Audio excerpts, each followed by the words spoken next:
नमस्कार, आप देख रहे हैं डीडी न्यूज। आपके साथ मैं हूं गौरव श्रीवास्तव। तो चलिए बुलेटिन की शुरुआत करते हैं और सबसे पहले नजर डालते हैं इस वक्त की हेडलाइंस पर। बिहार चुनाव के लिए एनडीए में सीट बंटवारे का ऐलान। भाजपा और जेडीयू 101 सीटों पर लड़ेगी चुनाव। लोजपा रामविलास को 29 सीट, राष्ट्रीय लोक मोर्चा और हिंदुस्तानी आवाम मोर्चा को 6-6 सीट। महागठबंधन में अभी नहीं बनी बात। पश्चिम बंगाल के दुर्गापुर में एमबीबीएस छात्रा से दुष्कर्म मामले पर सीएम ममता बनर्जी का बेतुका बयान। कहा, रात में बाहर ना निकले लड़कियां।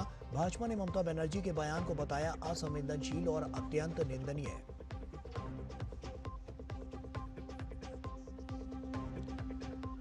ऑपरेशन ब्लू स्टार को गलती बताने वाले चिदंबरम की टिप्पणी से सियासी घमासान। खुद कांग्रेस ने चिदंबरम पर उठाए सवाल। भाजपा ने कहा, चिदंबरम ने कांग्रेस के झूठ का किया पर्दाफाश।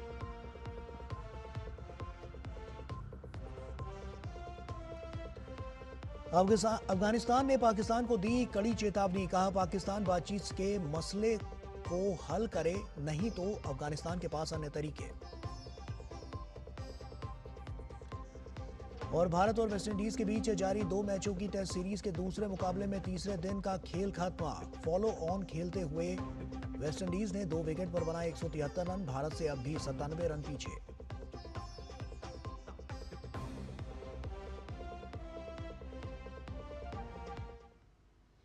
और आइए बुलेटिन की शुरुआत करते हैं। बिहार में सियासी पारा तेजी से चढ़ रहा है और इसी बीच एनडीए ने एक बार फिर से विपक्ष पर बढ़त बना ली है। सीट बंटवारे को लेकर एनडीए में जहां सब कुछ तय हो चुका है, वहीं महागठबंधन में अभी भी खींचतान और नाराजगी का दौर जारी है। बीजेपी और जेडीयू चुनावी मैदान में बराबर की साझेदारी में उतर रही है, जबकि लोजपा रामविलास, जीतन राम मांझी और उपेंद्र कुशवाहा की पार्टियों को भी बराबर की हिस्सेदारी मिली है। लेकिन दूसरी तरफ महागठबंधन में तस्वीर अब भी धुंधली है। दिल्ली से लेकर पटना तक बैठकों का दौर जारी है, पर सहमति नहीं बन पाई है और इसी सियासी समीकरण और बयानबाजी के बीच चुनावी मुकाबला दिलचस्प मोड़ पर पहुंच गया है। वहीं बिहार विधानसभा चुनाव को लेकर आज दिल्ली के केंद्रीय कार्यालय में बीजेपी केंद्रीय चुनाव समिति की बैठक हुई। बैठक में प्रधानमंत्री मोदी, बीजेपी अध्यक्ष जेपी नड्डा, गृह मंत्री अमित शाह सहित चुनाव समिति के सदस्य इसमें शामिल हुए। बैठक में बीजेपी उम्मीदवारों के पहली सूची पर मोहर लगी है। उम्मीद है जल्द ही बीजेपी बिहार में विधानसभा सीटों के लिए उम्मीदवारों की पहली सूची का ऐलान करेगी। एनडीए के सहयोगी दलों के बीच सीटों के बंटवारे का ऐलान किया जा चुका है। बिहार चुनाव के मैदान में एनडीए ने रणनीतिक बढ़त बनाते हुए गठबंधन में सीटों का बंटवारा कर दिया है। एनडीए ने जो ऐलान किया है उसके मुताबिक भाजपा और जदयू 101 सीटों पर, जबकि लोजपा रामविलास 29 सीट और जीतन राम मांझी और कुशवाहा की पार्टी 6-6 सीट पर चुनाव लड़ेगी। वहीं दूसरी तरफ महागठबंधन में सीट बंटवारे को लेकर अभी भी सहमति नहीं बन पाई है। तकरार इस कदर बढ़ गई है कि अब राजद नेता तेजस्वी यादव दिल्ली में हैं, जहां उनकी राहुल गांधी से मुलाकात तय मानी जा रही है। पटना में लगातार बैठकों के बावजूद बात नहीं बन पा रही, पर तेजस्वी ने दावा किया है कि महागठबंधन में सब कुछ ठीक है। बताया जा रहा है कि कांग्रेस को लेकर सबसे बड़ा विवाद सामने आया है। राजद कांग्रेस को 50 से ज्यादा सीटें देने को तैयार नहीं है, जबकि कांग्रेस अपने पुराने जनाधार और सिटिंग सीटों के आधार पर अधिक हिस्सेदारी चाहती है। इतना ही नहीं, तेजस्वी यादव की नजर कांग्रेस की कुछ मौजूदा सीटों पर भी है, जिससे दोनों दलों के बीच तनातनी बढ़ गई है।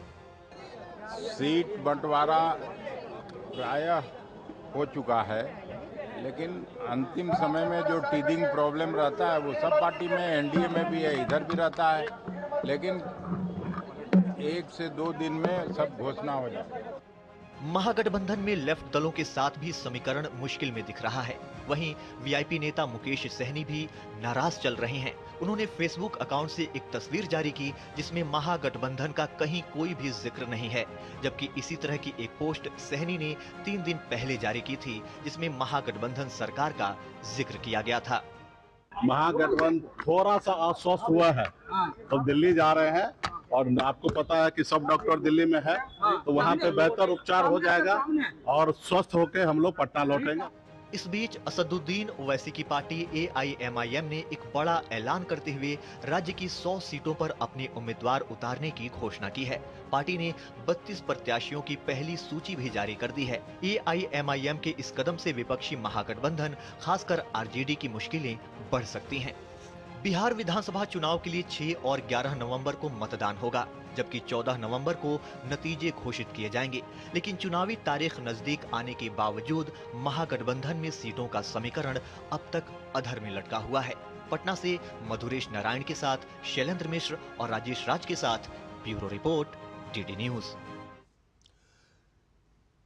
और वहीं बिहार विधानसभा चुनावों को लेकर मतदाता सजग हैं। वे चाय की चुस्की के साथ विधायकों का मूल्यांकन कर रहे हैं, स्थानीय मुद्दों पर ध्यान दे रहे हैं और पारदर्शिता की मांग कर रहे हैं। चाय की दुकानों पर चुनावी चर्चाएं जोरों पर हैं, जहां विधायक और सरकार को लेकर मशवरे हो रहे हैं। आरा के बड़हरा विधानसभा की एक छोटे से चाय की दुकान पर हमारे संवाददाता कुमार आलोक पहुंचे और बिहार की चुनावी सरगर्मी पर वहां उपस्थित ग्रामीणों से खास बातचीत की। बिहार में चुनावी सरगर्मी बहुत तेज है और बिहार में अगर आप राजनीति का नब्ज टटोलना चाहते हैं तो वहाँ की चाय की दुकानों में जाकर देखिए और उनके वहाँ जो बैठे हुए लोग होते हैं किस तरीके से परिचर्चा करते हैं चुनाव को लेकर के। आप यहाँ पर अगर बिहार में लोगों से बात करेंगे, अगर अमेरिका में चुनाव हो रहा होगा तो कौन डोनाल्ड ट्रंप जीतेगा या हैरिस जीतेगी, ये भी आपको बताएंगे यहाँ बिहार के लोग। तो हम अभी बड़हरा विधानसभा क्षेत्र जो आरा लोकसभा निर्वाचन क्षेत्र में पड़ता है, यहाँ कुछ लोग बैठे हुए हैं और काफ़ी देर से हमारी गुफ्तगू इनसे हुई थी। सर यह बताइए कि यहाँ जो बिहार विधानसभा का चुनाव होने वाला है, लड़ाई कैसी है? लड़ाई बहुत जोरम जोड़ की है, महागठबंधन और NDA की।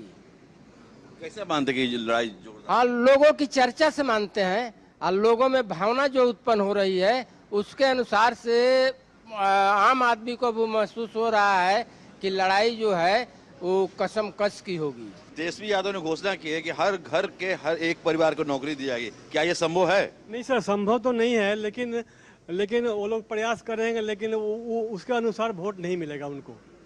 उसके लिए यहाँ टक्कर बहुत है। जीविका दीदी को जो 10,000 रुपये दिए गए हैं, तो उससे क्या लगता है कि महिलाओं का वोट एकमुश्त NDA को जाएगा? नहीं, ऐसा तो नहीं है, पैसा उनके हिसाब से तो नहीं जाएगा। यहाँ तो विकास का मुद्दा है और विकास के मुद्दा में सबसे अहम रोल है वो सरकार कर रही है जो भी है, और मुझे लगता है कि किसी की बहुमत नहीं आएगी, मिली-जुली सरकार इस बार बनने का उम्मीद लग रहा है। प्रशांत किशोर कहाँ खड़े हैं इस लड़ाई में? प्रशांत किशोर निम्न स्तर के रास्ते पर खड़े हैं। उनको लोगों में भावना जो जग रही है उनके प्रभाव में नहीं है, लेकिन हवा में है, और उस तरह के लोग उनके साथ हैं जो बहुत संपन्न व्यक्ति हैं। प्रशांत किशोर की पहचान जो हाशिए पर लोग खड़े हैं इस बिहार में, उनके बीच उनकी पहचान नहीं है और वो उच्च वर्ग के लोगों के लिए ही काम कर रहे हैं, ऐसा इन लोगों का कहना है। आप सर किसको मानते हैं कि मुख्यमंत्री प्रशांत किशोर बने, नीतीश कुमार बने, सम्राट चौधरी बने, तेजस्वी बने? आप मतलब न्यूट्रल है, बोलिए कि इनमें से कौन सा मुख्यमंत्री आपके नजर में? हम लोगों के चाहने की बात नहीं है, जनता जिसको चाहेगी वो मुख्यमंत्री बन सकता है। आपने देखा कि हमारे बड़हरा की जो जनता है, जो चाय के नुक्कड़ पे लोग चाय पी रहे हैं, इनका कहना है कि बहुत लड़ाई जो बिहार विधानसभा के चुनाव की है वो बहुत ही कड़ी टक्कर है और इस कड़ी टक्कर में कौन आगे निकलेगा ये कहना मुश्किल है और ये जनता पर निर्भर है कि कौन मुख्यमंत्री बनेगा, कौन नहीं बनेगा। ये सब फैसला 14 तारीख को निकलेगा जब परिणाम घोषित होंगे। कैमरामैन विनय तिवारी के साथ कुमार आलोक, DD न्यूज, बड़हरा। और पश्चिम बंगाल में एक बार फिर इंसानियत को शर्मसार कर देने वाली वारदात सामने आई है और उससे भी ज्यादा शर्मनाक रही है इसके साथ छिड़ी सियासत और संवेदनहीन बयानों का सिलसिला। दुर्गापुर में मेडिकल की छात्रा के साथ दरिंदगी ने न सिर्फ प्रदेश बल्कि पूरे देश को झकझोर कर रख दिया है। 3 आरोपियों की गिरफ्तारी तो हो चुकी है, लेकिन इसके बाद जो बयान खुद राज्य की मुख्यमंत्री ममता बनर्जी ने दिया उसने सियासत में भूचाल ला दिया है। ममता ने कहा है कि लड़कियों को रात में घर से बाहर नहीं निकलना चाहिए और इसी बयान पर विपक्ष अब उन्हें घेर रहा है। बीजेपी और कांग्रेस दोनों ने ही ममता सरकार पर महिला सुरक्षा को लेकर लापरवाही और असंवेदनशीलता का आरोप लगाया है। पश्चिम बंगाल में फिर एक छात्रा दुष्कर्म का शिकार। ममता बनर्जी का बयान, रात में बाहर न निकले लड़कियां। Especially the girl child at night time. They should not be allowed to come out in the outside. They have to protect themselves also. There is a forest area. Mamata Banerjee की नसीहत पर हो रही फजीहत। अगर महिलाओं को अभी मुख्यमंत्री जी बोल रहे हैं कि उनको रात में निकलना बंद होना चाहिए, तो मुख्यमंत्री जी क्या चाहते हैं कि सारे महिला घर में बैठ कर बोरका पहन के बैठे रहे? 3 गिरफ्तार, लेकिन बंगाल में गूंज रहा है सवाल, आखिर क्यों है बंगाल की बेटियां असुरक्षित? आइए एक बार फिर हम आपको सुनाते हैं एक छात्रा के साथ हुई दरिंदगी पर राज्य की महिला मुख्यमंत्री का वो बयान। Especially the girl child at night time. They should not be allowed to come out in the outside. They have to protect themselves also. There is a forest area. ये उस महिला मुख्यमंत्री का वक्तव्य है जो राज्य में लोगों को सुरक्षा देने का वादा करके सत्ता में आई थी। बीजेपी के प्रदीप भंडारी ने एक्स पर पोस्ट कर ममता सरकार में हुई पुरानी घटनाओं की फिर से याद दिलाई। उन्होंने लिखा, पीड़ितों को दोषी ठहराने की उनकी शर्मनाक गाथा में ये एक और घिनौना प्रहार है। पार्क स्ट्रीट की फर्जी घटना से लेकर हंसखली के प्रेम प्रसंग के बिगड़े जाने, संदेश खाली के कुछ नहीं हुआ कहने, आरजी करके बलात्कार के लिए स्वतंत्र बातचीत को जिम्मेदार ठहराने और विरोध प्रदर्शनों पर हड्डियां तोड़ने की धमकियों तक उनकी विरासत स्पष्ट है। इनकार करो, ध्यान भटकाओ, डराओ। बंगाल की महिलाओं को न्याय मिलना चाहिए, न कि विश्वासघात और चुप्पी का ये मजाक। ममता बनर्जी महिला सशक्तिकरण के खिलाफ हैं, वो महिला विरोधी हैं। कितनी शर्मनाक स्थिति है। वहीं ममता बनर्जी के संवेदनहीन बयान के बाद विपक्ष हमलावर है। ममता बनर्जी सरकार का ये एटीट्यूड है कि डेटा जो है, तथ्य जो है, उसको दबाना है, उसको हाइड करना है। मेडिकल रिपोर्ट जो है, रेप हुआ है कि नहीं, उसको भी हाइड करेंगे। यही तो है एगिए बांग्ला, ममता बनर्जी का एगिए Bangla. I appeal them to give immediate justice to the victim. Odia girl, she had gone to study medical and she is being raped. I am hearing it is gang raped. So I strongly condemn it as Congress President of Odisha. जब operation सिंदूर हुआ तब आपने देखा कि हमारा Sophia Qureshi, भूमिका सिंह, वो लोग अभी जाके वहाँ पे घुस के, रात में घुस के वहाँ पे मार के आए थे, अटैक करके आए थे। आज पश्चिम बंगाल में बोले रात में एक डॉक्टर लेडी बोल रहे कि मत निकलो। तो एक महिला मुख्यमंत्री इतने साल बाद पश्चिम बंगाल का क्या हाल किया, अभी उन्होंने खुद ही स्वीकार कर लिया है। सवाल है कि माँ, माटी और मानुष की सियासत करने का दावा करने वाली ममता बनर्जी के हाथ से क्या बंगाल की कानून व्यवस्था फिसल चुकी है? और क्या ममता दीदी का संघर्ष बंगाल के असामाजिक तत्वों के आगे बेबस हो गया है? या फिर ये पीड़ितों को ही दोषी ठहराने और आरोपियों को बचाने की उनकी पुरानी रणनीति का दोहराव है? सियासत कुछ भी कहती हो, लेकिन बंगाल की बेटियां ये पूछ रही हैं कि एक महिला के राज में हम कब तक असुरक्षित रहेंगे? कोलकाता से प्रसेनजीत बख्शी के साथ ब्यूरो रिपोर्ट, डीडी न्यूज। और वहीं पश्चिम बंगाल के दुर्गापुर में मेडिकल छात्रा की रेप के बाद राष्ट्रीय महिला आयोग ने स्वतः संज्ञान लिया है। एनसीडब्ल्यू की अध्यक्ष विजया रहटकर ने पश्चिम बंगाल के डीजीपी राजीव कुमार को पत्र लिखा और सभी आरोपियों की तत्काल गिरफ्तारी की मांग की। राष्ट्रीय महिला आयोग की सदस्य डॉक्टर अर्चना मजूमदार ने मेडिकल छात्रा के साथ हुए दुर्व्यवहार मामले में पीड़िता से मिली और जांच के संबंध में पुलिस अधिकारियों से बातचीत की। आयोग ने प्रशासन को जांच में तेजी और पारदर्शिता लाने के साथ 5 दिन के भीतर कार्रवाई रिपोर्ट देने का भी आदेश दिया है। एनसीडब्ल्यू ने रेप पीड़िता के लिए चिकित्सा और मनोवैज्ञानिक सहायता की भी मांग की है। अध्यक्ष ने कहा है कि छात्रावास के नियमों का पालन आवश्यक है, लेकिन महिलाओं की सुरक्षा को सशर्त नहीं माना जा सकता। हर महिला के लिए हर समय सुरक्षित वातावरण सुनिश्चित करना पुलिस, प्रशासन, समाज और संस्थानों की सामूहिक जिम्मेदारी है। महिलाओं की सुरक्षा सर्वोपरि है और आयोग ये सुनिश्चित कर रहा है कि पीड़िता को न्याय शीघ्र मिले। राजनीति में हर शब्द का अपना वजन होता है और कभी कभी एक बयान ही पुरानी चोट को फिर से उघाड़ देता है। कांग्रेस के वरिष्ठ नेता और पूर्व गृह मंत्री पी चिदम्बरम ने ऑपरेशन ब्लू स्टार को बड़ी गलती करार दिया है। उनके इस बयान ने राजनीतिक गलियारों में हलचल पैदा कर दी है। भाजपा ने इसे कांग्रेस का संवेदनहीन राजनीतिक निर्णय बताया। वहीं सिख समुदाय और अन्य राजनीतिक दलों ने भी तीखी प्रतिक्रिया दी है। एक बयान, एक पुरानी भूल और कांग्रेस के लिए एक नई चुनौती। राजनीति की दुनिया में हर शब्द भारी पड़ता है। कांग्रेस के वरिष्ठ नेता और पूर्व गृह मंत्री पी चिदम्बरम के मुंबई हमलों पर दिए गए बयान के बाद ही कांग्रेस मुश्किल में थी, लेकिन अब पी चिदम्बरम के शब्दों ने एक बार फिर राजनीतिक बवंडर खड़ा कर दिया है। चिदम्बरम ने साल 1984 के ऑपरेशन ब्लू स्टार का जिक्र किया और इसे एक बड़ी गलती करार दिया।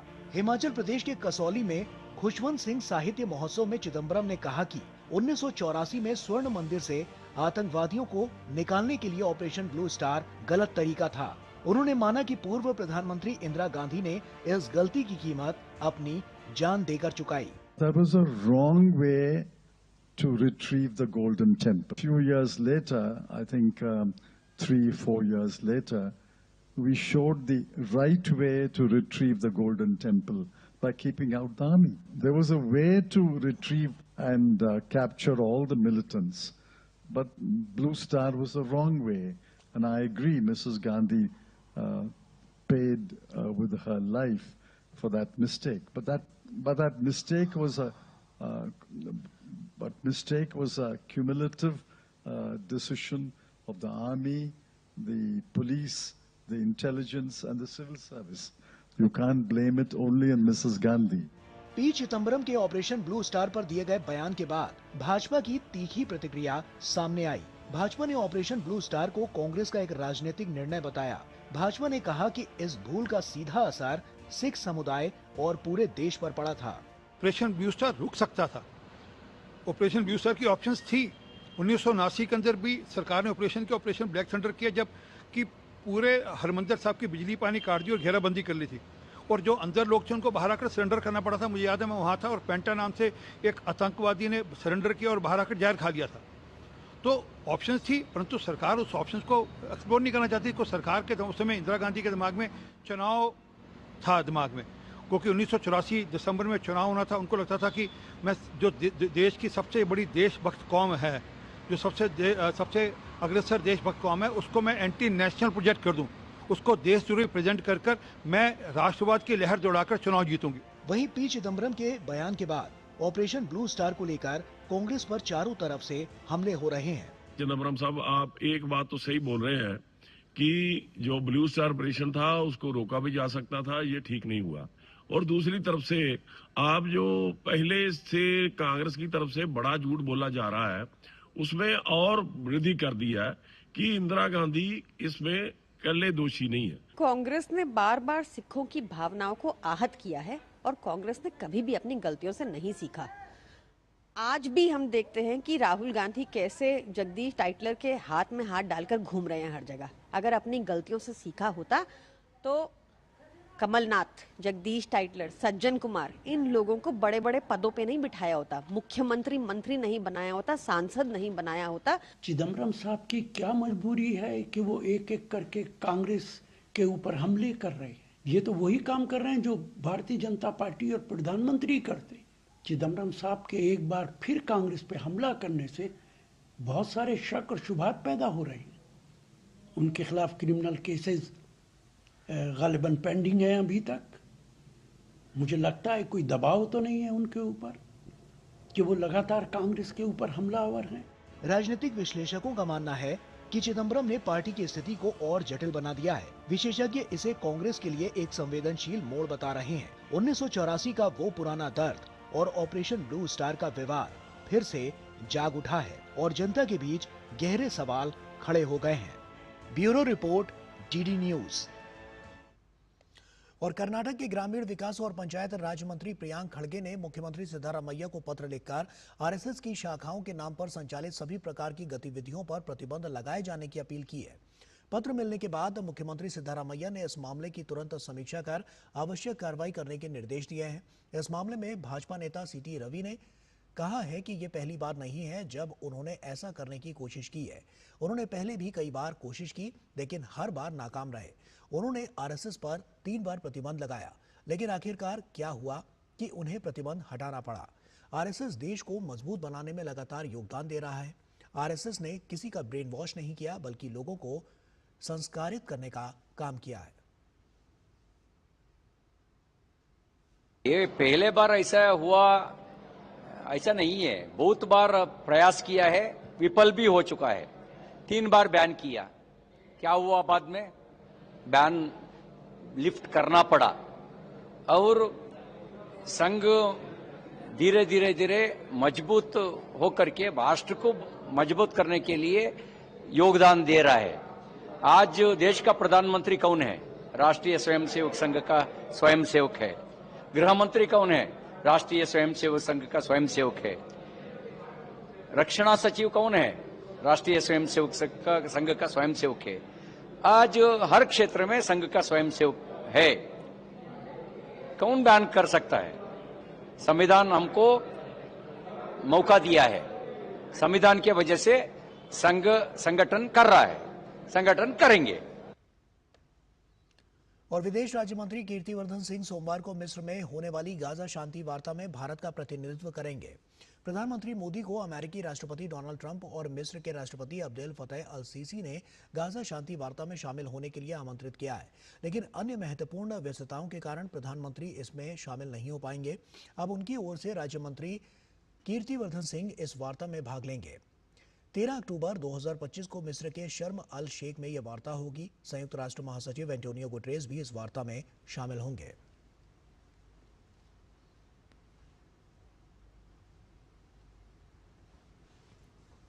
और शनिवार की आधी रात अफगान पाकिस्तान सीमा पर उफान, गोली धमाका और बारूद की गूंज के साथ अफगानिस्तान और पाकिस्तान आमने सामने आ गए।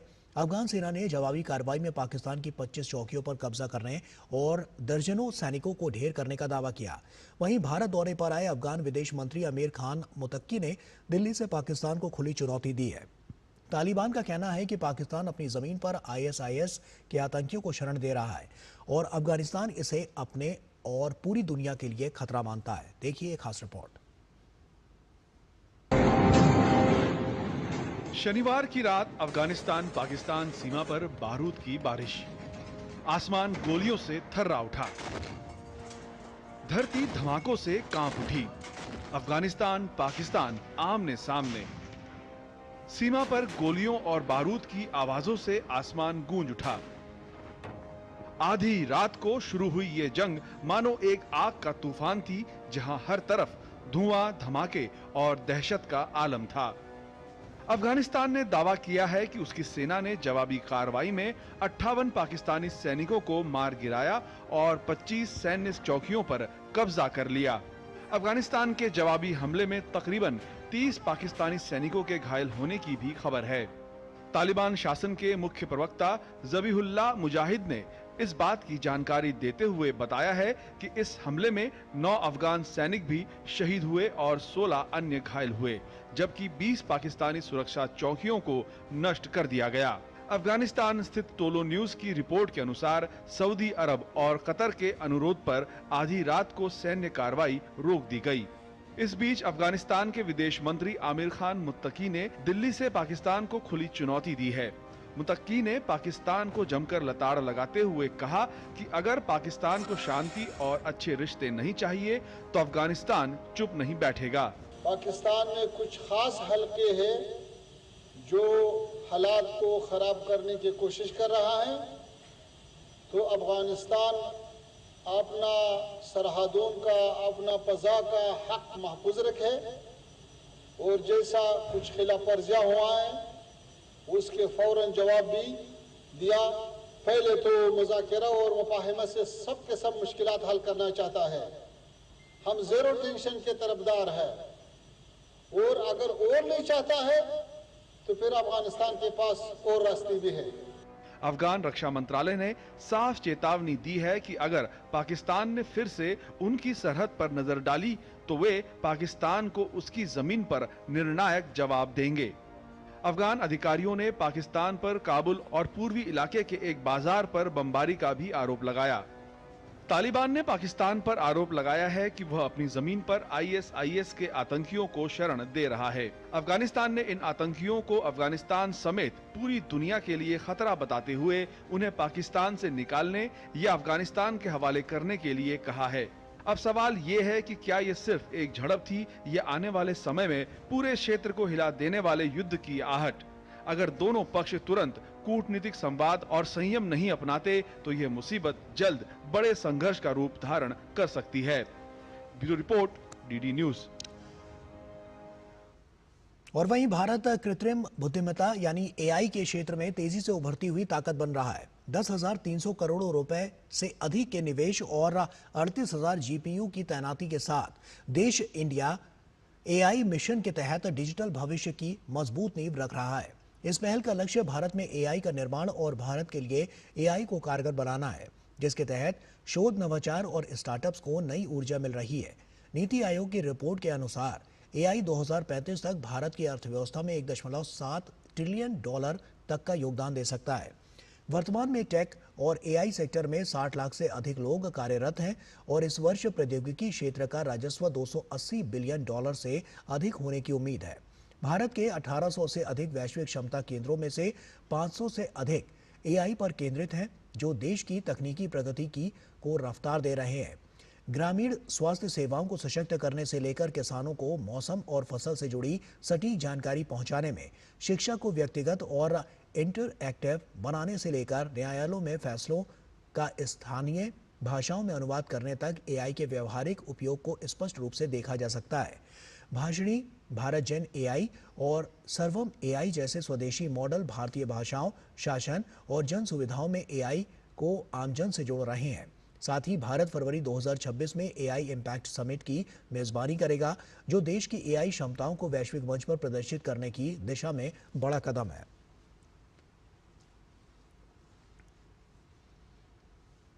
और संयुक्त राष्ट्र संघ को सैनिक सहयोग देने वाले देशों के सम्मेलन की मेजबानी के लिए भारतीय सेना ने अपनी तैयारियां पूरी कर ली हैं।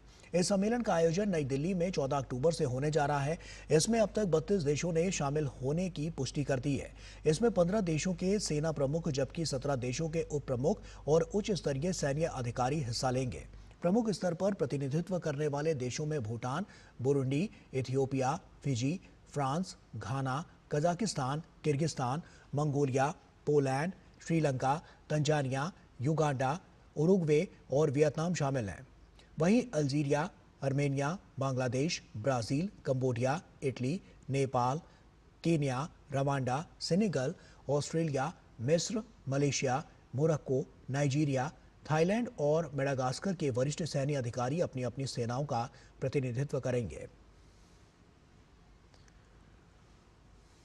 दिल्ली के इंदिरा गांधी इंडोर स्टेडियम में उद्गार मेगा यूथ फेस्टिवल 2025 का आयोजन किया गया, जिसमें देश भर से 15,000 युवाओं ने हिस्सा लिया।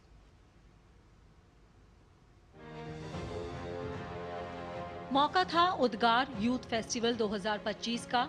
जगह दिल्ली का इंदिरा गांधी इंडोर स्टेडियम। इस दौरान 15,000 युवा जब एक साथ सत्य, सनातन और संस्कृति की आवाज बने तो हर तरफ हरे कृष्णा के जयकारों ने पूरे स्टेडियम को भक्ति भाव से भर दिया। इस्कॉन इंडिया यूथ काउंसिल द्वारा आयोजित इस भव्य कार्यक्रम का विषय संस्कृति और कल्याण का उत्सव है, जिसकी इस बार की थीम स्वस्थ युवा सशक्त भारत है। कार्यक्रम में केंद्रीय मंत्री मनसुख मांडविया समेत तमाम इन्फ्लुएंसर्स ने हिस्सा लिया। आज का जो पल था बहुत ही ऐतिहासिक क्षण था हमारे लिए।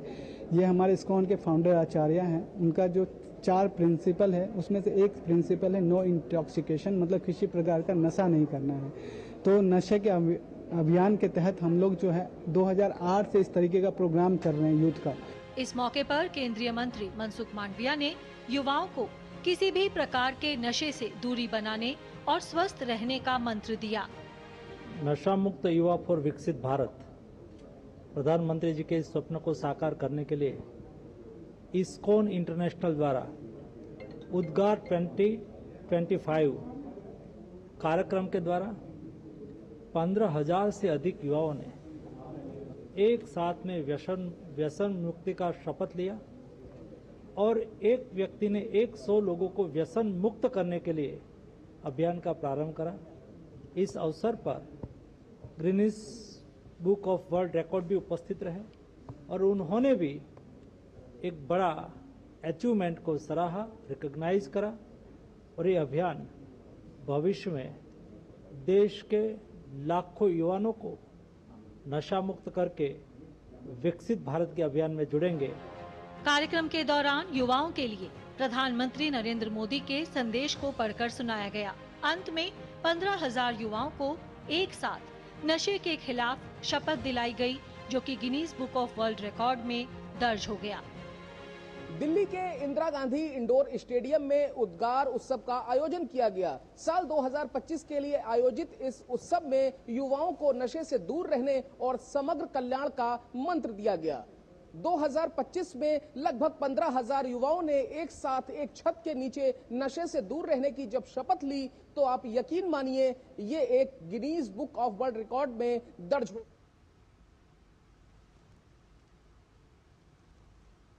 दोहराने का भी मंत्र दिया गया। दिल्ली से कैमरा पर्सन विनोद ओझा के साथ मैं मोहित शुक्ला, दूरदर्शन न्यूज। और शिक्षा मंत्रालय और अटल इनोवेशन मिशन नीति आयोग मिलकर सोमवार 13 अक्टूबर को विकसित भारत बिल्डथॉन 2025 का आयोजन कर रहे हैं। दुनिया की इस सबसे बड़ी नवाचार पहल में देश के 3 लाख से अधिक स्कूलों के 5 करोड़ से अधिक छात्र शामिल होंगे। इस दौरान छात्र 4 विषयों आत्मनिर्भर भारत, वोकल फॉर लोकल, स्वदेशी और समृद्ध भारत पर प्रोटोटाइप तैयार करेंगे। भारत 2047 तक विकसित राष्ट्र बनने की ओर तेजी से अग्रसर है। एक विकसित आत्मनिर्भर भारत और दुनिया को दिशा दिखाने वाला भारत। इस महत्वाकांक्षी लक्ष्य को हासिल करने के लिए युवाओं में नवाचार और रचनात्मकता को बढ़ावा देना जरूरी है। राष्ट्रीय शिक्षा नीति की भावना के अनुरूप स्कूली छात्रों में नवाचार, आलोचनात्मक सोच और प्रायोगिक शिक्षा को बढ़ावा देने के मकसद से शिक्षा मंत्रालय और अटल इनोवेशन मिशन नीति आयोग ने मिलकर विकसित भारत बिल्डथॉन की शुरुआत की है। हमें क्रिटिकली सोचना है और अनुभव के आधार पर पढ़ाई करनी है। और यदि हम ऐसा करते हैं तो इसका मतलब क्या हुआ? इसका मतलब हुआ कि हम किसी भी समस्या को जो हमारे समक्ष है उसके संदर्भ में हम नए तरीके से सोचें। एक अंग्रेजी में कहा होता है to think out of the box. तो इनोवेटिव तरीके, नवाचार कैसे हम अपनी सोच में लाएं, ये हमारे लिए बहुत ही महत्वपूर्ण है। और नवाचार के सोच को विकसित करने के लिए ही ये जो विकसित भारत बिल्डथॉन 2025 है, इसकी परिकल्पना की गई है। इस राष्ट्रव्यापी नवाचार आंदोलन में देश भर के 3 लाख से अधिक स्कूलों के कक्षा 6 से 12 में पढ़ने वाले छात्र शामिल होंगे। विकसित भारत बिल्डथॉन पहल के तहत छात्र राष्ट्रीय महत्व के 4 विषयों आत्मनिर्भर भारत, वोकल फॉर लोकल, स्वदेशी और समृद्ध भारत की थीम पर प्रोजेक्ट्स और प्रोटोटाइप तैयार करेंगे। विकसित भारत 2047 तक बनने के लिए हमें आत्मनिर्भर होना है। और यदि आत्मनिर्भर होंगे तो कैसे होंगे? तो हम स्वदेशी को अपनाएंगे तो हम आत्मनिर्भर बनेंगे। स्वदेशी के लिए वोकल फॉर लोकल होने की जरूरत है, ताकि जो लोकली प्रोड्यूस चीजें हों उसके लिए हम डिमांड बना पाएं। और यदि हम ऐसा करते हैं तो हम समृद्ध भारत बनेंगे। तो इन 4 टॉपिक्स पर, इन 4 थीम्स पर बच्चों को कहा गया है कि वो इस पर सोचें। विकसित भारत बिल्डथॉन के 1000 विजेताओं को जिला स्तर पर, 100 विजेताओं को राज्य स्तर पर और शीर्ष 10 विजेताओं को राष्ट्रीय स्तर पर सम्मानित किया जाएगा। छात्रों में नवाचार, रचनात्मकता और आत्मनिर्भरता की भावना को प्रोत्साहित करने की दिशा में ये एक राष्ट्रीय अभियान है। ये पहल स्कूली स्तर पर नवाचार की संस्कृति को बढ़ावा देने में मददगार साबित होगी। Nishant Saurabh, DD news, Delhi.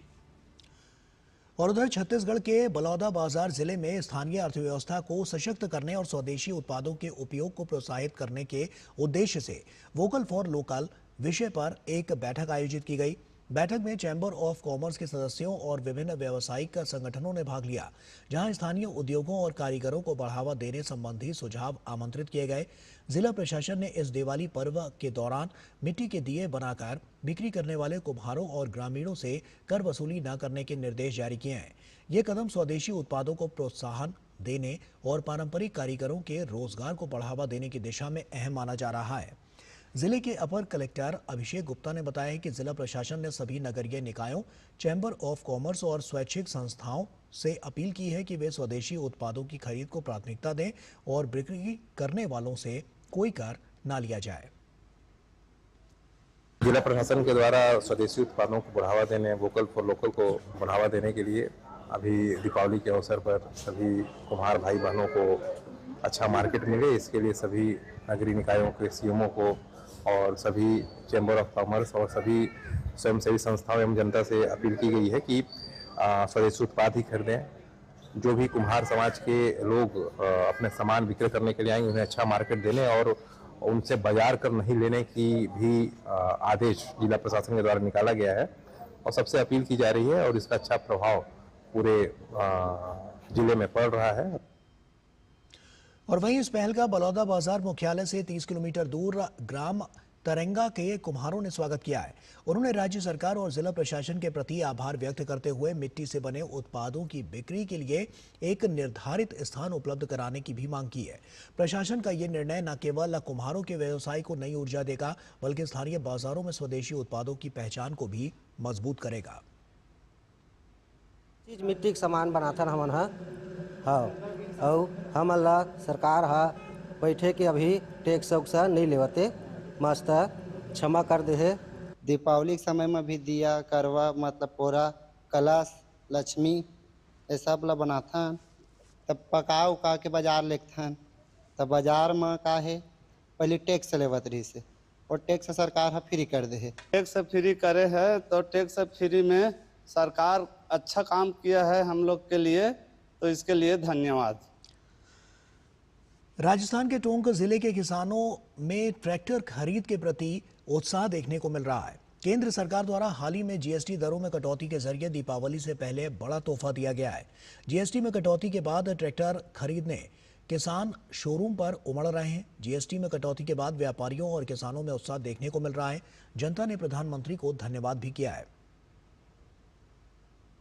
GST कम होने के बाद 20,000 से लेकर 40-45 हज़ार तक अलग अलग मॉडलों पे अलग अलग छूट मिली है और इसके साथ ही कुछ दीपावली का ऑफर भी मिल रहा है। इससे किसान भी खुश है और जो मोदी जी ने सही किया किसानों के हित में। जीएसटी कम हुई, इसमें कम से कम 50,000 का फायदा मिले। मोदी जी ने अच्छा काम किया जीएसटी कम करके। जो मोदी सरकार ने केंद्र सरकार ने जो जीएसटी कम की है उससे किसानों को 40,000 से लेके लगभग 90,000 तक का जीएसटी में फायदा मिला है और किसानों में ट्रैक्टर लेने की इच्छा जागी है और हम यही कामना करते हैं कि जीएसटी कम होने के फायदे किसानों को मिले और किसान ज़्यादा से ज़्यादा तरक्की करे। इस बार किसानों को काफ़ी अच्छा दिवाली के जो मोदी सरकार का जो फैसला है वो सीजनेबल ऑफर के हिसाब से उन्होंने फैसला किया है और जो नवरात्रों के फर्स्ट हिसाब से जो पिछले साल की तुलना में इस साल काफ़ी अच्छी सेल हुई है और किसानों को इसका सीधा फायदा मिला है। कंपनी की तरफ से भी किसानों को दिवाली का बेनिफिट दिया जा रहा है, जिससे किसानों में खुशी की लहर है और पिछले साल की तुलना में काफ़ी अच्छे ट्रैक्टर इस साल सेल हुए हैं। उत्तर प्रदेश के बदायूं जिले में जीएसटी कम होने का असर अब दिखने लगा है। दीपावली से पहले जीएसटी की दरों को कम करके केंद्र की मोदी सरकार ने आम जनता को एक बड़ा तोहफा दिया है। जिले के जनप्रतिनिधि भी हर प्रतिष्ठान पर जाकर लोगों को जीएसटी के लाभ के बारे में बता रहे हैं। जहां एक और जीएसटी की दर कम होने से बाजारों में भी रौनक बढ़ी है, वहीं सभी उत्पादों पर जीएसटी दरों में काफी छूट मिलने से आम जनमानस जमकर खरीदारी भी कर रहे हैं। व्यापारी भी जीएसटी दरों को कम उनके होने पर उत्पादों की अधिक बिक्री से काफी खुश नजर आ रहे हैं। बदायूं की जनता प्रधानमंत्री मोदी और सरकार का धन्यवाद कर रही है कि उन्होंने दीपावली से पहले जीएसटी दरों को कम कर उन्हें एक बड़ा तोहफा दिया है। दीपावली पे तरीका तो जो उन्होंने सुधार करा है जीएसटी में, उस चीज में जो आम जनमानस को लाभ मिला है वो बहुत बड़ी उपलब्धता है। क्या कहना चाहेंगे मोदी सरकार के लिए? धन्यवाद देना चाहेंगे कि गरीबों के बारे में उन्होंने इस चीज को विचार करके जो बदलाव करा है, आने वाले समय में उनको लाभ मिलेगा। निश्चित रूप से इससे व्यापारियों को बहुत लाभ हुआ है, दरें घटी हैं और सबसे बड़ी चीज में खुशी का कारण ये कहना चाहूंगा कि उन्होंने आने वाले त्योहारों के ऊपर जो ये निर्णय लिया, ये बहुत ऐतिहासिक निर्णय था। इससे हमारा व्यापार भी बढ़ेगा और हमारे उत्पाद भी बहुत बिकेंगे और सबसे बड़ी चीज ये है, हमारा जो एक इन्वेस्टमेंट था वो भी हमारा बहुत कम हुआ। मान लीजिए लाख रुपए के इन्वेस्टमेंट में 10% कम हुआ है तो हमारी लागत 10,000 रुपये कम आई है। इसके लिए मैं अपने मोदी सरकार को, अपने यशस्वी प्रधानमंत्री श्री नरेंद्र मोदी जी को हृदय से साधुवाद देता हूँ, धन्यवाद देता हूँ, क्योंकि उन्होंने जनमानस के लिए जो कदम उठाया वो वाकई अपने आप में मील का पत्थर। बहुत अच्छा तोहफा दिया मोदी सरकार ने। जीएसटी पर दीपावली पर बहुत बढ़िया जाने वाली हम लोगों की, बहुत रेट्स प्राइस कम हुए हैं बिल्कुल, और खूब जम के खरीदारी करेंगे सब लोग। पहले रेट्स ज़्यादा थे, 12% ज़्यादा जीएसटी थी 1000 से ऊपर की प्राइस के आइटम पर। अब जो जीएसटी कम हुई है, अब खरीदारी लागत मूल्य कम हुई है। और राजस्थान के हनुमानगढ़ के किसान न्यूनतम समर्थन मूल्य यानी मिनिमम सपोर्ट प्राइस से खुशहाल हुए हैं, जिसका सीधा असर देखने को मिल रहा है। प्रधानमंत्री नरेंद्र मोदी द्वारा जीएसटी कटौती से अन्नदाताओं को दोहरा लाभ मिल रहा है, जिसके चलते त्योहारी सीजन किसानों के खास उत्सव जैसा माहौल है। एमएसपी से किसानों की आय में वृद्धि हुई है और इधर जीएसटी की दरों में कटौती होने से खासकर किसान का रुझान ट्रैक्टर व कृषि उपकरणों की खरीद की ओर बढ़ा है। किसान सरकार के ऐतिहासिक फैसले का स्वागत कर रहे हैं, बल्कि प्रधानमंत्री नरेंद्र मोदी का दिल से आभार भी व्यक्त कर रहे हैं। सुनिए हनुमानगढ़ के किसानों ने क्या कहा। पहले हमारे पास दूसरी कंपनी का ट्रैक्टर था, अभी हमने न्यू लैंड ट्रैक्टर खरीदा है। नवरात्रों के उपलक्ष्य में खरीदने की इच्छा पहले थी, लेकिन जीएसटी कम होने के कारण जो पहले 12% से थी अभी 5% कर दी गई है। उससे लगभग एक ट्रैक्टर पर हमारे को 60-70 हज़ार रुपये का फायदा मोदी जी के कारण हुआ है। तो जीएसटी कम करने से प्रति ट्रैक्टर 50-60 हज़ार रुपये का फायदा होने से लगभग 1-2 किस्त पूरी हो जाती है, जिससे हमें और सामान खरीदने में फ़ायदा होता है, ताकि हम एग्रीकल्चर बढ़ाने में या उससे जो मुनाफा हुआ कृषि बढ़ाने में, कृषि कार्य करने में हमें बहुत ज़्यादा फायदा होगा। तो मोदी जी ने ये बहुत बड़ा अच्छा और उच्च कदम उठाया है छोटे किसानों के लिए। 22 तारीख से नवरात्रे स्टार्ट हुए हैं और उसी में जीएसटी स्टार्ट हुई थी, जो घटके स्टार्ट हुई है। तो इस जीएसटी में पिछले साल जो नवरात्रे थे उसमें मात्र 10 दिन में 65 ट्रैक्टर बिके थे, और इस बार जो है, जो नवरात्रे से लेकर दशहरे तक जो 10 दिन थे उसमें 102 ट्रैक्टर बिके हैं। तो यानी कि लगभग 40% की जो है बढ़ोतरी हुई है, और किसान भी काफी खुश हैं और उनको लग रहा है कि हाँ, तो अब काफी लोग आ भी रहे हैं और अब अच्छी सेल चल रही है अभी ट्रैक्टर। मैंने नया ट्रैक्टर लिया है। जीएसटी जो प्रधानमंत्री मोदी जी ने जो जीएसटी कम किया है उसका हमें बहुत फायदा मिला है। 70-80 हज़ार रुपये ट्रैक्टर के पीछे कम हो गए हैं, और जो छोटे किसान हैं उनको भी बहुत ज्यादा फायदा हुआ है। जैसे बड़े ट्रैक्टर उसको 1.5 लाख रुपए कम हो गए। सभी किसानों को इसको बहुत फायदा हुआ है। मैं प्रधानमंत्री जी मोदी जी का बहुत बहुत धन्यवाद देता हूँ कि उन्होंने किसानों के हित में बहुत बड़ा फैसला लिया है, और सभी किसान भाइयों, आम आदमी को इससे बहुत बढ़िया फायदा है। नेक्स्ट जेन जीएसटी रिफॉर्म से गोवा की अर्थव्यवस्था को संजीवनी मिली है। पर्यटन उद्योग का गोवा की जीडीपी में 16% योगदान है, और इसके अलावा फार्मास्यूटिकल्स, मत्स्य पालन, काजू प्रसंस्करण और हस्तशिल्प भी गोवा की इकोनॉमी को बढ़ाने में मदद करते हैं, और इन सभी उद्योगों को जीएसटी रिफॉर्म से फायदा मिलता दिख रहा है। नए सुधारों से रहने, खाने और यात्रा पर खर्च अब 6 से 11% तक सस्ता हो गया है। इससे पर्यटन क्षेत्र से जुड़े 2.5 लाख से ज्यादा लोगों को सीधा फायदा मिलेगा। कार और बाइक पर जीएसटी में कटौती से ऑन रोड कीमतों में करीब 7.8% की कमी आई है। इससे न केवल आम उपभोक्ताओं को राहत मिलेगी, बल्कि 40,000 टैक्सी और रेंटल ऑपरेटरों को भी फायदा मिलेगा। प्रोसेस्ड फूड आइटम्स पर जीएसटी अब केवल 5% रह गई है। इसका मतलब है कि 6 से 11% तक कम कीमतें, जिससे ग्रामीण सेल्फ हेल्प ग्रुप्स और जीआई टैग प्राप्त उत्पादों को नया बाजार मिलेगा। इन सुधारों से गोवा की खास फसलें जैसे काजू, मिर्ची, केला और बैंगन जैसे स्थानीय उत्पाद भी पहले से सस्ते होंगे, जिससे स्थानीय किसानों और कारीगरों को सीधा फायदा पहुंचेगा।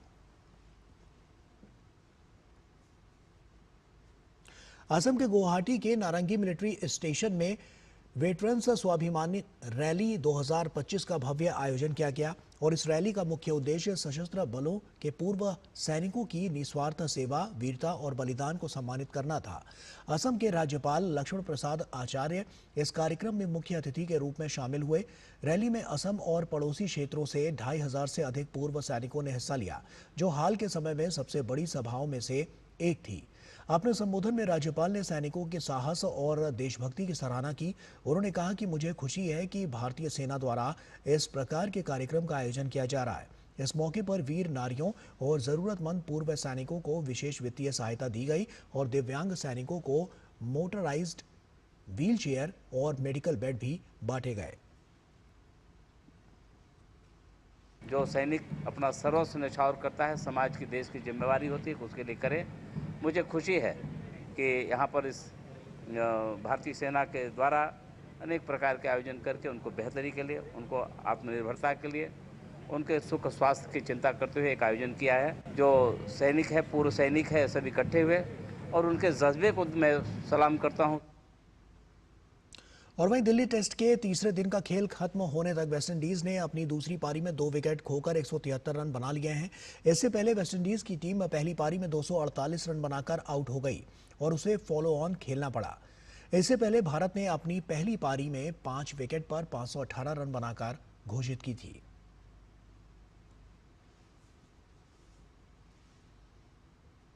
और महिला क्रिकेट विश्व कप में मेजबान भारत को लगातार दूसरी हार मिली है। साउथ अफ्रीका के बाद इंडिया विमेंस को डिफेंडिंग चैंपियन ऑस्ट्रेलिया ने 3 विकेट से हरा दिया। विशाखापट्टनम में रविवार को पहले बल्लेबाजी करते हुए भारत ने 330 रन बनाए। ऑस्ट्रेलिया ने 49 ओवर में 7 विकेट खोकर टारगेट हासिल कर लिया। ऑस्ट्रेलिया के लिए कप्तान एलिसा हीली ने 142 रनों की मैच विनिंग पारी खेली। एलिस पेरी ने आखिर में 47 रन बनाकर टीम को जीत दिला दी। गेंदबाजी में एनाबेल सदरलैंड ने महज 40 रन देकर 5 विकेट लिए। भारत से स्मृति मंधाना ने 80 और प्रतिका रावल ने 75 रन बनाए। भारत की तरफ से गेंदबाजी करते हुए श्री चरनी को 3 विकेट मिले, जबकि दीप्ति शर्मा और अमनजोत कौर ने 2-2 विकेट लिए। प्रधानमंत्री नरेंद्र मोदी ने तीरंदाजी में उपासना और अनिल कामिनेनी के सफल प्रयास के लिए प्रशंसा की है। अनिल कामिनेनी के नेतृत्व में दुनिया की पहली तीरंदाजी प्रीमियर लीग का सफल आयोजन हुआ है, जिसके ब्रांड एम्बेसडर साउथ फिल्मों के कलाकार रामचरण हैं। रामचरण और अनिल कामिनेनी ने प्रधानमंत्री मोदी से मिलकर तीर धनुष भेंट की थी और तीरंदाजी में अपने प्रयासों को बढ़ाने पर चर्चा की थी, जिसके बाद प्रधानमंत्री ने सोशल मीडिया एक्स पर पोस्ट कर लिखा कि तीरंदाजी को लोकप्रिय बनाने के आपके सामूहिक प्रयास सराहनीय हैं और इससे अनगिनत युवाओं को लाभ होगा।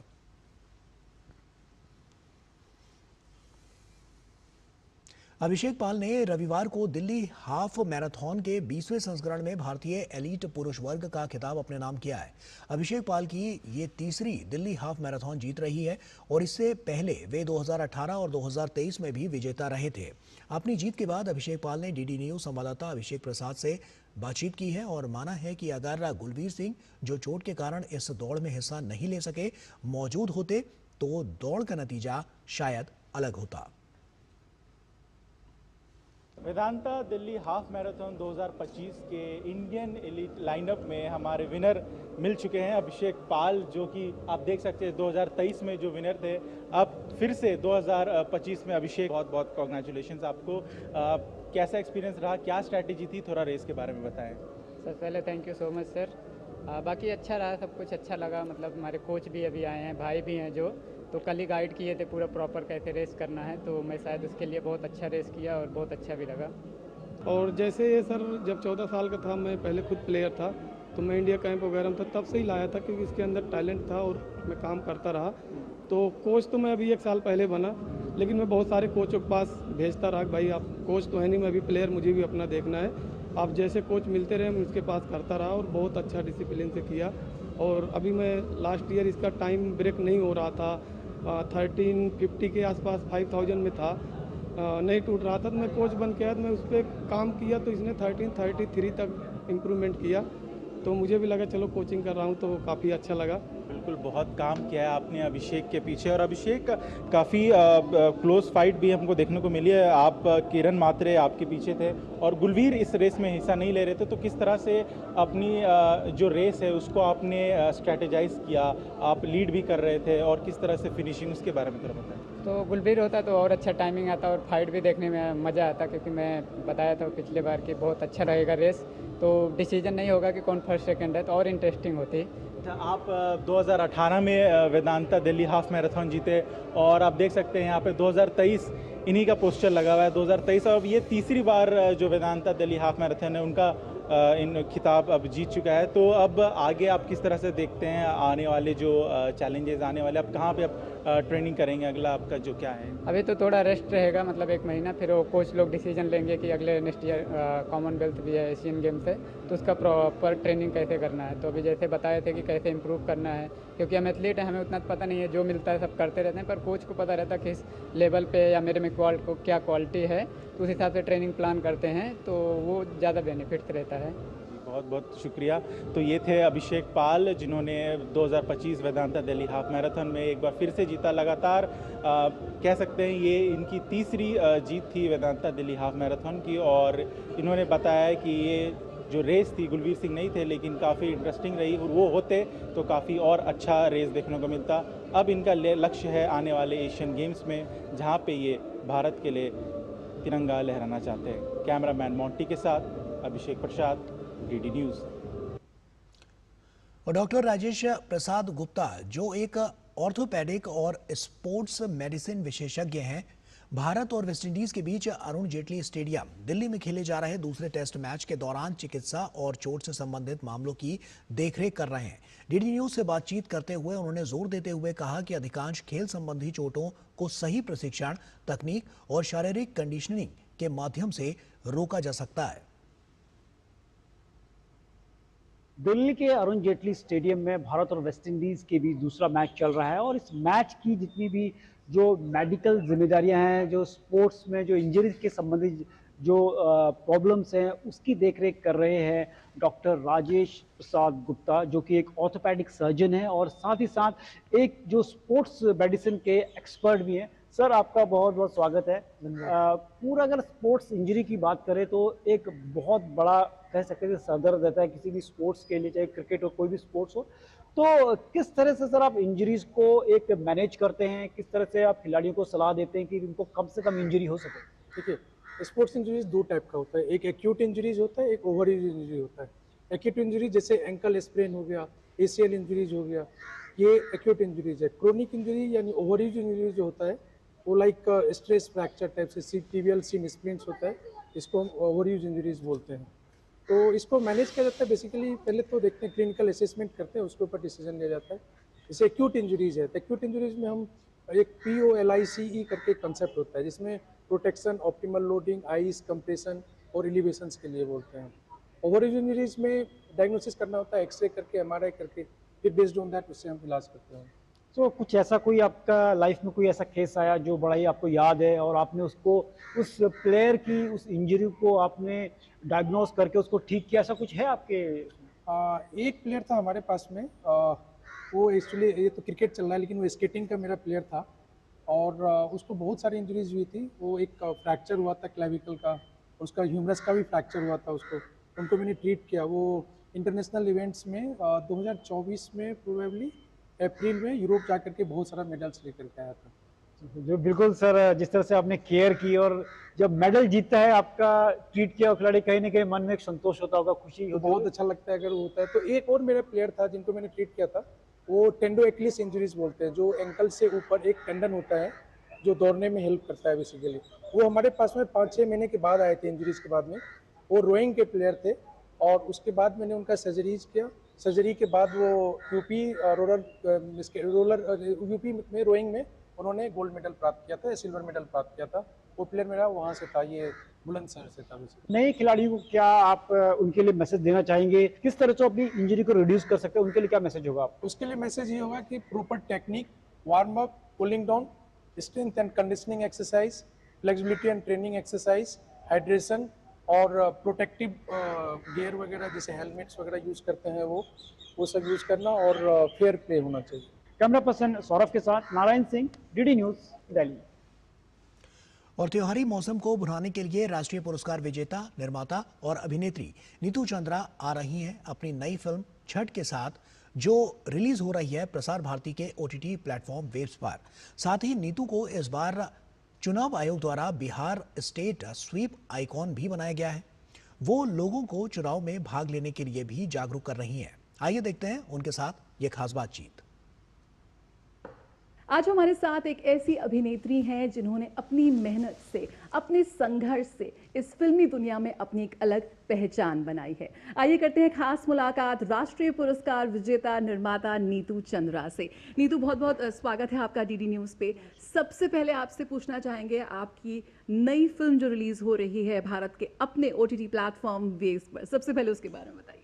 जी, हमारी अगली जो फिल्म है जो भोजपुरी में है, हमने सारी पूरी फिल्म को बिहार में ही शूट किया है। उसका नाम है छठ।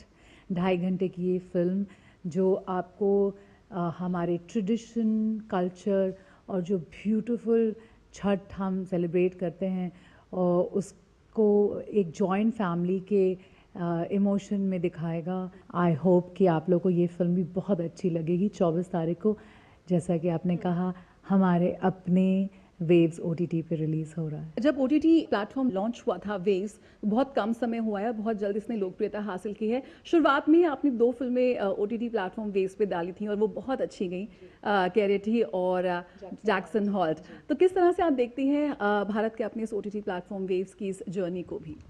वेव्स बहुत ही एक होप जिसको कहते हैं, एक विश्वास है वेव्स, बिकॉज चूँकि ये हिंदुस्तान का मतलब अपना OTT प्लेटफॉर्म है, दूरदर्शन, प्रसार भारती का, और इसे बहुत प्यार से एक ब्यूटीफुल तरीके से लॉन्च किया गया है। हर भाषा की फिल्में यहाँ दिखाई जाती हैं।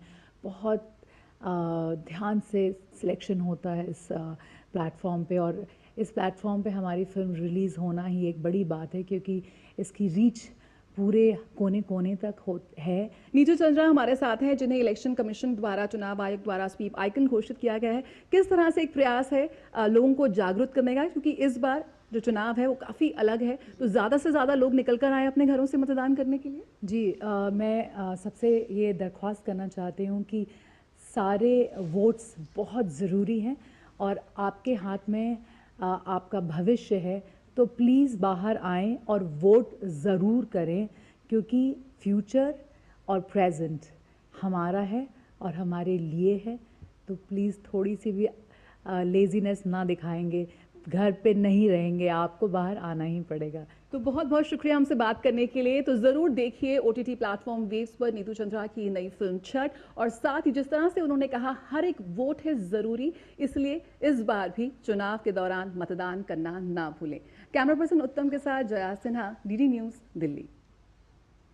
और इसी के साथ फिलहाल इतना ही, दीजिए इजाजत, नमस्कार।